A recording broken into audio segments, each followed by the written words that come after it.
আজকের কেক ডিজাইনটা কিন্তু খুবই ইজি আর খুবই সিম্পল। ভিডিওটা যদি স্কিপ না করে দেখতে থাকো, আশা করি তোমরাও সেম ডিজাইন কেকের বানিয়ে নিতে পারবে।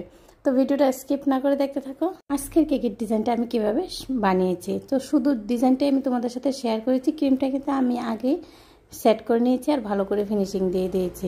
তো দেখো, ফিনিশিংটা দেওয়ার পর কিন্তু আমি সাইডে একটু ইয়েলো কালারের ক্রিম দিয়ে সুন্দর করে একটা বর্ডার দিয়ে দিয়েছি ইয়েলো কালার, আর উপরে কিন্তু ইয়েলো কালারের ক্রিম দিয়ে কিন্তু আমি ডিজাইনটা করছি। আমার কাছে যে স্টার নজলটা ভালো লাগে সেটা দিয়ে কিন্তু উপরের যে ইয়েলো কালারের ডিজাইনটা করেছি তোমরা করে নিতে পারো।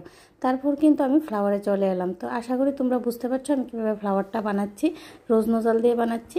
তো আমি ফাঁকা জায়গাগুলোতে কিন্তু ফ্লাওয়ারগুলো বসিয়ে দেবো। হ্যালো ফ্রেন্ডস, আশা করি সবাই খুব ভালো আছো। আমি অনেকটাই ভালো আছি। তোমাদের সবাইকে জানাই অনেক অনেক স্বাগত। নতুন আরও একটা কেকের ভিডিও নিয়ে চলে এলাম আমি পিঙ্কি কেক এন্ড কিচেন থেকে। তো আর যদি আমার কেকের ভিডিওগুলো তোমাদের ভালো লাগে আর তোমরা নেক্সট টাইম আমার কেকের ভিডিওগুলো এভাবে দেখতে চাও, তাহলে চ্যানেলটাকে সাবস্ক্রাইব করে পাশে থাকা বেল আইকনে ক্লিক করে দেবে। তাহলে যখনই আমি কেকের ভিডিওগুলো আপলোড করব সর্বপ্রথম তোমাদের কাছে এসে পৌঁছাবে। আর এক্সট্রা কোনো রকমের কিন্তু ক্রিম দিয়ে আমি বর্ডার দেবো না।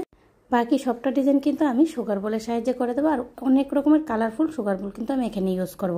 আর কিউট একটা ছোটো আর একটা বড় দুইটা বাটারফ্লাই লাগিয়ে দেবো। তো আজকের মতো এই পর্যন্তই। নেক্সট টাইম নতুন আরও একটা কেকের ভিডিও নিয়ে তোমাদের সবার সাথে আবারও দেখা হবে।